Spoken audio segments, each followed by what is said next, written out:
Now, Washington Mornings on the Mall. 105.9 FM. And AM 630. WMAL. 8:07 on WMAL, where Washington comes to talk today. Brian Wilson, I'm joined by Katie Pavlich. Larry O'Connor will be back soon. He's taking a little time to be with family after the holiday. And we are pleased to have on the line former United Nations Ambassador John Bolton. Ambassador Bolton, how are you? Hi, how are you? Glad to be with you. Well, I got questions. I don't know where to start. I got so many questions, but let's start with this one. If you were the UN ambassador, imagine for a moment you were the current UN ambassador, and you've had a situation occur in which an ambassador has been lost in Benghazi, and there are a lot of questions about it, and the administration comes and says, well, look, we can't get the Secretary of State to go on camera this weekend. We don't seem to be able to get the Secretary of Defense to go on camera to talk. Would you mind going out there and reading these talking points for us on 5 different Sunday talk shows? If they had come to you and asked you to do that, what would have been your response?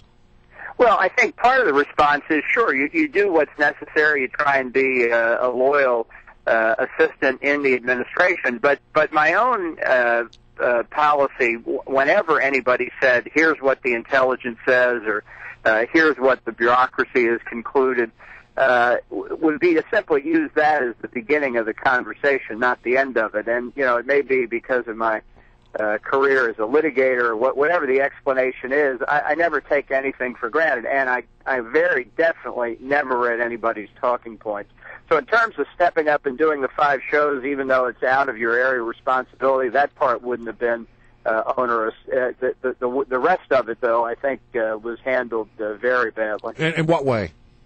Well, I think that whenever you're being asked to make a case for the administration, and that's basically what they wanted her to do, you better have a complete command of everything, and that does not mean accepting intelligence that's put in front of you, especially when it's not raw data.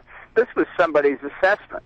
Now, just because it was some intelligence guy's assessment doesn't mean it's the alpha and the omega. It means it's one guy's opinion. Or it may be the amalgam, the smoothie, the wearing blender consequence of 20 people's opinions. That doesn't make it any better either. Mm-hmm. Ambassador, thanks so much for joining us today.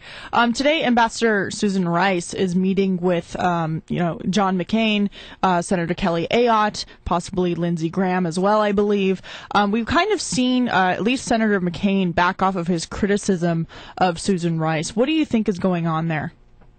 Well, I don't know one way or the other about what's on Senator McCain's mind, but I think she is entitled to give her side of the story. She said publicly the other day she simply relied, and she was reading, by the way, when she said this, she relied solely and squarely on the intelligence. As I've just explained, I never did that, and I think it's an inadvisable way to approach being in government. But she'll have a chance to make her case, whatever it turns out to be, and then the president will have to make a judgment whether he wants to nominate her for Secretary of State, or whether, as he once promised it to Senator John Kerry, maybe he'll offer it to him. Well, you're not any stranger to confirmation battles. I think that's a well-established fact. Do you see her as being able to get through this process? Sure. I don't think Republicans, look at what we're seeing on the fiscal cliff negotiation. I don't think Republicans are much in a mood to stand up to the administration. It could depend on whether Senators McCain and Graham and Ayotte decide they're not satisfied. But my guess is the president wants to pick a fight that he thinks he can win, and this is one where, the media will be on his side. The charges of racism and sexism are already being hurled. And a president who picks a fight and wins it is in a stronger position than before the fight. So he may feel this is the time to pick some fights he thinks he can win. Let's jump to a different part of the world now. We saw President Morsi of the Muslim Brotherhood just last week kind of turn himself into a dictator. What's your analysis of that situation, and are we really going to see the Supreme Court in Egypt be able to take his power grab back, as they've been talking about this week? Well, I think the most important thing is that even though Morsi has run into resistance, which he may not have anticipated, or he may have gamed it out and thought he would try and get the power he's claimed, but fall back if need be. It shows what his real inclinations are. It shows what his ideology is, and that shouldn't come as any surprise. And he clearly thought he would face no inhibitions from the United States after the announcement of the Gaza ceasefire. So I think this should be an eye-opener for people still clinging to the notion that the Arab Spring was going to bring democracy to Egypt and other countries where it sprang up, or that the Muslim Brotherhood is composed of a bunch of fairly moderate people. Obviously, they have their view of what kind of society they want, and Morsi was going for it. Mm-hmm. We haven't really heard much out of the White House, particularly from President Obama, about Morsi's power grab and trying to become a dictator. Why do you think there's so much silence from President Obama and even Hillary Clinton on Morsi's move on that point? Yeah, well, as I say, I think what they wanted was the ceasefire between Hamas in the Gaza Strip and Israel. They got it, and now they're not about to criticize what Morsi's doing internally. I think it's very much of a piece with the administration back in 2009, not criticizing the Ayatollahs coming down on the pro-democracy demonstrators in Iran after the fraudulent election there in June of 2009, because the administration very much wanted to try to negotiate with the Ayatollahs over their nuclear weapons program. So while the Revolutionary Guards and the besieging militia were busy killing people in the streets for weeks, the Obama administration was silent. I think you're seeing the same pattern basically play out here. All right, so it seems that we're in a very critical time in that particular part of the world. I mean, you got the turmoil going on in Egypt.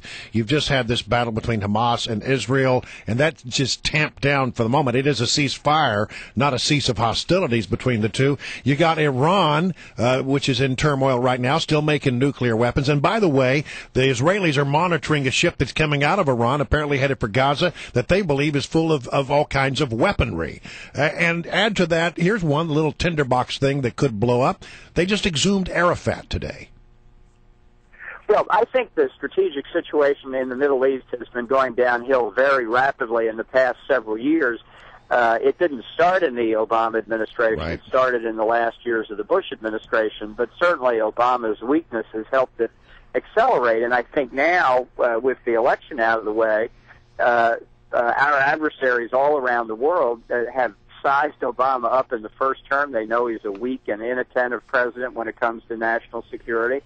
And they have been calculating how to take advantage of that if and when he did get his second term. Now it's here.